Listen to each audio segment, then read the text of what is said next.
Actually ಇದು ನಮ್ದು Sunday blog. ನಾವಿಬ್ರು ಲೇಟಾಗಿ ಇದ್ವಿ. ಇರು ಮೆಸೇಜ್ಗೆ ಒಂದು ಫೇಸ್ ಪ್ಯಾಕ್ ನ ರೆಡಿ ಮಾಡ್ಕೊತಾ ಇದ್ದೀನಿ. ವೀಕ್ಲಿ ಒನ್ಸ್ ಇದ್ರಲ್ಲಿ ಮಾಡ್ತಿದ್ದೀನಿ. ಆಫ್ಟರ್ ಡೆಲಿವರಿ ನಂದು ಮುಖ ಕಂಪ್ಲೀಟ್ ಅದು ಹಾಳಾಗೋಯ್ತು. ಅದೇನಾಯ್ತೋ ಗೊತ್ತಿಲ್ಲ. ಬ್ಲ್ಯಾಕ್ ಬ್ಲ್ಯಾಕ್ ಮಾರ್ಕ್ ಇದೆ. ತುಂಬಾ ದಿನದಿಂದ ಅದು ಹೋಗ್ತಾನೆ ಇಲ್ಲ. ಬಿಫೋರ್ ನಂದು ಮ್ಯಾರೇಜ್ ಹುಟ್ಟೋದಕ್ಕಿಂತ ಮುಂಚೆ ಹೀಗೆಲ್ಲ ಏನು ಇರಲಿಲ್ಲ. ಒಂದು ಸತಿ ಲಂಗ್ಸ್ ಇನ್ಫೆಕ್ಷನ್ ಆಗಿ ಅಲರ್ಜಿ ಥರ ಆಗಿಬಿಟ್ಟಿತ್ತು. ಮುಖ ಫುಲ್ ಮೈ ಮೇಲೆಲ್ಲ ಕಂಪ್ಲೀಟ್ ಮೈ ಮೇಲೆಲ್ಲ ಹೋಯ್ತು. ಅದು ಕಲೆ ಎಲ್ಲ ಹೋಯ್ತು. ಬಟ್ ಮುಖದ ಮೇಲೆ ಹಾಗೆ ಉಳ್ಕೊಂಡ್ಬಿಟ್ಟಿದೆ. ಅದನ್ನ ಒಂದ್ಸತಿ ಡಾಕ್ಟರ್ಗೂ ತೋರಿಸಿದೆ. ಈ ಥರ ಬ್ಲ್ಯಾಕ್ ಮಾರ್ಕ್ ಎಲ್ಲ ಇದೆ ಅಂತ ಹೇಳಿ. ಅದು ಯೂಸ್ ಆಗಲಿಲ್ಲ. ಅವ್ರು ಕ್ರೀಮ್ ಕೊಟ್ಟರು, ನಾನು ಅದನ್ನು ಹಚ್ಚಿದೆ. ಅದು ಯೂಸ್ ಆಗಲಿಲ್ಲ. ಜಾಸ್ತಿ ಬಿಸಿಲಿಗೆ ಹೋದರೆ ಅದು ಜಾಸ್ತಿ ಕಾಣುತ್ತೆ. ಸೊ ಹೀಗೆ ವೀಕ್ಲಿ ಒನ್ಸ್ ಮನೆಯಲ್ಲೇ ಈ ಥರ ರೆಮಿಡಿನ ರೆಡಿ ಮಾಡ್ಕೊತೀನಿ. ಇವಾಗ ಸತಿ ಮೊಸರು ಹಾಕ್ಕೊತಾ ಇದ್ದೀನಿ. ಏನೇನು ಹಾಕೋತೀನಿ ಅಂತ ಬನ್ನಿ ತೋರಿಸ್ತೀನಿ. 1 ಟೇಬಲ್ ಸ್ಪೂನ್ ಅರಿಶಿನ ಹಾಕ್ಕೊಂಡೆ. ನಂತರ 1 ಟೇಬಲ್ ಸ್ಪೂನ್ ಸಕ್ಕರೆನ ಹಾಕ್ಕೊಂಡೆ. ನೆಕ್ಸ್ಟ್ ಅದಕ್ಕೆ 1 ಟೇಬಲ್ ಸ್ಪೂನ್ ಕೊಕೊನಟ್ ಆಯಿಲ್ನ ಸೇರಿಸ್ಕೊಂಡು. ನನ್ನ ಸ್ಕಿನ್ ತುಂಬ ಡ್ರೈ ಇದೆ, ಅದಕ್ಕೋಸ್ಕರ.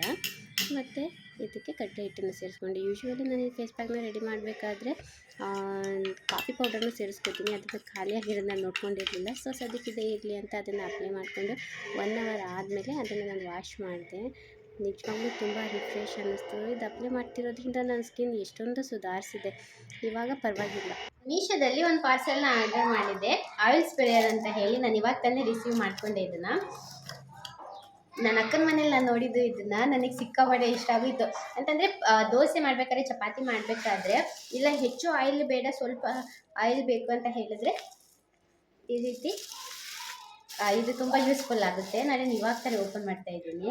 ಗಾಜಿಂದೇ ಬಾಟಲಿದೆ.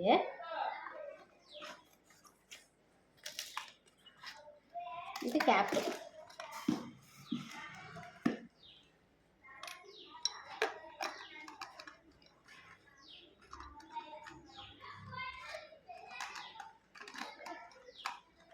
ಚೆನ್ನಾಗಿದೆ ನೋಡಿ, ಎಷ್ಟು ಚೆನ್ನಾಗಿದೆ. ಇಲ್ಲಿ ಸ್ಪ್ರೇ ಮಾಡೋದು ತುಂಬ ಚೆನ್ನಾಗಿರುತ್ತೆ. ನೀವು ಬೇಕು ಅಂತಂದರೆ ತಗೊಳ್ಳಿ. ತುಂಬ ಅಫೋರ್ಡೆಬಲ್ ಪ್ರೈಸಲ್ಲಿದೆ. 96 ರುಪೀಸ್ ಅಷ್ಟೇ ಇದು. ಆನ್ಲೈನ್ ಪೇಮೆಂಟ್ ಮಾಡಿದ್ರೆ 96 ರುಪೀಸು. ಡೆಲಿವರಿ ಚಾರ್ಜ್ ಸೇರಿನ 96 ರುಪೀಸು ಆನ್ಲೈನ್ ಪೇಮೆಂಟ್ ಮಾಡಿದ್ರೆ. ಇಲ್ಲ ಕ್ಯಾಶ್ ಆನ್ ಡೆಲಿವರಿ ಮಾಡಿಕೊಂಡ್ರೆ 126 ತಗೋತಾರೆ. 125 ಏನೋ. ನಿಮಗೂ ಯೂಸ್ಫುಲ್ ಅನಿಸಿದ್ರೆ ನೀವು ತಗೊಳ್ಳಿ. ಗಾಜಿಂದೇ ಇದೆ ಬಾಟಲು, ಚೆನ್ನಾಗಿ. ಹಾಗೆಯೇ ಯುಗಾದಿ ಹಬ್ಬದಕ್ಕಿತ್ತಲ್ವ, ನಾವು ಅದನ್ನು ಶುಕ್ರವಾರ ಮಾಡಲಿಲ್ಲ, ಭಾನುವಾರ ಮಾಡ್ಕೊಂಡ್ವಿ. ಮಟನ್ ತಂದಿದ್ವಿ. ಒಂದು 3-4 kg ಮನೆಯವರು ಮಟನ್ ತಂದಿದ್ರು. ಅದನ್ನು ಸಾಂಬಾರು ಮಾಡಿದೆ. ಹೊರಗಡೆ ಹೋಗಿ ಬಂದ್ವಿ. ಆನಂತರ ಅದು ಸಾಂಬಾರು ಮಾಡಿದೆ. ಆ ಸಾಂಬಾರಂತೂ ತುಂಬ ರುಚಿಯಾಗಿತ್ತು. ಅದನ್ನು ನಾನು ಹೇಗೆ ಮಾಡಿದೆ ಅಂತ ತೋರಿಸ್ತೀನಿ ಬನ್ನಿ. ಶುಂಠಿ, ಬೆಳ್ಳುಳ್ಳಿ ಮತ್ತು 2 ಮೀಡಿಯಮ್ ಸೈಜ್ ಆನಿಯನ್ನ ನಾನು ತಗೊಂಡು ಮೊದಲು ಅದನ್ನು ಪೇಸ್ಟ್ ಮಾಡಿಕೊಂಡೆ. ನೋಡಿ, ಈ ಥರ ಪೇಸ್ಟ್ ಮಾಡಿಕೊಂಡೆ. ನಂತರ ಅದನ್ನು ಒಂದು ಕುಕ್ಕರ್ಗೆ ಎಣ್ಣೆನ ಹಾಕಿ 2-3 ಟೇಬಲ್ ಸ್ಪೂನ್ ಎಣ್ಣೆನ ಹಾಕಿ ಈ ಮಿಶ್ರಣನ ಕುಕ್ಕರ್ಗೆ ಸೇರಿಸ್ಕೊಂಡೆ ಆಯಿಲ್ಗೆ. ನಂತರ ಅದು ಹಸಿ ಸ್ಮೆಲ್ಲು ಹೋಗೋವರೆಗೂ ಅದನ್ನು ಹಾಗೆ ಎಣ್ಣೆಯಲ್ಲಿ ಬಾಡಿಸ್ಕೋಬೇಕು. ಶುಂಠಿ ಬೆಳ್ಳುಳ್ಳಿ ಎಲ್ಲ ನೀಟಾಗಿ ಸ್ಮೆಲ್ ಬರುತ್ತೆ ಘಮ್ ಅಂತ. ಅಲ್ಲಿವರೆಗೂ ಅದನ್ನು ಸ್ವಲ್ಪ ಎಣ್ಣೆನಲ್ಲೇ ಕೈ ಆಡಿಸ್ಬೇಕು. ನಂತರ ಅದಕ್ಕೆ ಏನು ವಾಶ್ ಮಾಡಿ ಇಟ್ಕೊಂಡಿರ್ತೀವಲ್ವ, ಆ ಮಟನ್ನ ಸೇರಿಸ್ಕೊಂಡೆ. ಒಂದು 3/4 kg ಮಟನ್ ಇತ್ತು. 2-3 ಈರುಳ್ಳಿ, ಹಾಗೆಯೇ ಒಂದು 1 ಇಂಚಷ್ಟು ಶುಂಠಿನ ತಗೊಂಡಿದ್ದೆ. ನಂತರ ಆ ಮಟನ್ನೆಲ್ಲ ಒಂದು ಸತಿ ಅದಕ್ಕೆ ನೀಟಾಗಿ ಮಿಕ್ಸ್ ಮಾಡಿ, ಅದನ್ನು ಸೇರಿಸಿ ನೀಟಾಗಿ ಮಿಕ್ಸ್ ಮಾಡಿಬಿಟ್ಟು ನಂತರ ಅದಕ್ಕೆ 1 ಟೇಬಲ್ ಸ್ಪೂನ್ ಅರಿಶಿನ ಸೇರಿಸ್ಕೊಂಡೆ. ಹಾಗೆಯೇ ರುಚಿಗೆ ತಕ್ಕಷ್ಟು ಉಪ್ಪನ್ನು ಹಾಕ್ಕೊಂಡೆ. ಅರಿಶಿನ ಮತ್ತು ಉಪ್ಪನ್ನು ಹಾಕಿ ಸ್ವಲ್ಪ ಹೊತ್ತು ಅದನ್ನು ಹಾಗೆ ಒಂದು 5 ನಿಮಿಷ ಲಿಡ್ಡನ್ನು ಕ್ಲೋಸ್ ಮಾಡಿ ಅದೆಲ್ಲ ಮಿಕ್ಸ್ ಆಗಲಿ ಅಂತ ಹೇಳಿಬಿಟ್ಟು ಸ್ವಲ್ಪ ಮೀಡಿಯಮ್ ಫ್ಲೇಮಲ್ಲೇ ಇಟ್ಟಿದ್ದೆ. ಅದನ್ನೆಲ್ಲ ನೀಟಾಗಿ ಮಿಕ್ಸ್ ಮಾಡಿ ನೋಡಿ. ಒಂದು 5 ನಿಮಿಷ ಆದಮೇಲೆ ನಾನು ಉಪ್ಪು ಖಾರನ ಸೇರಿಸ್ಕೊಂಡೆ. ಉಪ್ಪಲ್ಲ, 2 ಟೇಬಲ್ ಸ್ಪೂನಷ್ಟು ಅಚ್ಚು ಖಾರದ ಪುಡಿ, ಹಾಗೆಯೇ 2 ಟೇಬಲ್ ಸ್ಪೂನಷ್ಟು ಧನಿಯಾ ಪುಡಿ. ಇದು ಇವಾಗ ಹೀಗೆ ಬೇಯ್ತಾ ಇರಲಿ. ನಾವು ಇನ್ನೊಂದು ಪೇಸ್ಟನ್ನು ರೆಡಿ ಮಾಡ್ಕೊಳ್ಳೋಣ. ಇವಾಗ ಅದೇ ಮಿಕ್ಸಿ ಜಾರಿಗೆ ಪುದೀನ ಮತ್ತು ಕೊತ್ತಂಬರಿ ಸೊಪ್ಪನ್ನು ಒಂದೊಂದು ಹಿಡಿ ಪುದೀನ, ಕೊತ್ತಂಬರಿ, ಹಾಗೆಯೇ 1 ಮೀಡಿಯಮ್ ಸೈಜ್ ಟೊಮ್ಯಾಟೊ, ಹಾಗೆ ಸ್ವಲ್ಪ ಹುರಿಗಡಲೆನ ತಗೊಂಡಿದ್ದೀನಿ. ಚಕ್ಕೆ, ಲವಂಗ, ಏಲಕ್ಕಿ, ಹಾಗೆಯೇ ಕಾಳು ಮೆಣಸು, ಇಷ್ಟನ್ನು ಸೇರಿಸ್ಕೊಂಡೆ. ನಂತರ ಅದಕ್ಕೆ ಕಾಯಿ ತುರಿನ ಹಾಕ್ಕೊಂಡೆ. ಕಾಯಿ ತುರಿನ ಹಾಕಿ ಇವಾಗ ಅದನ್ನು ನೀಟಾಗಿ ಗ್ರೈಂಡ್ ಮಾಡಿಕೊಂಡೆ.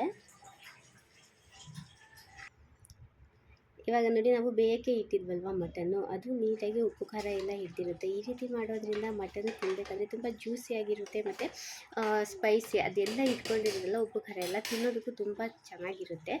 ಸೊ ನಂತರ ನಾವೇನು ಪೇಸ್ಟ್ ಮಾಡಿ ಇಟ್ಕೊಂಡ್ವಲ್ಲ ಅದನ್ನು ಇದಕ್ಕೆ ಸೇರಿಸ್ಕೊಂಡೆ, ಮಟನ್ಗೆ ಸೇರಿಸ್ಕೊಂಡೆ. ನಂತರ ಅದನ್ನು ಒಂದು ಸತಿ ನೀಟಾಗಿ ಮಿಕ್ಸ್ ಮಾಡಿಕೊಂಡೆ.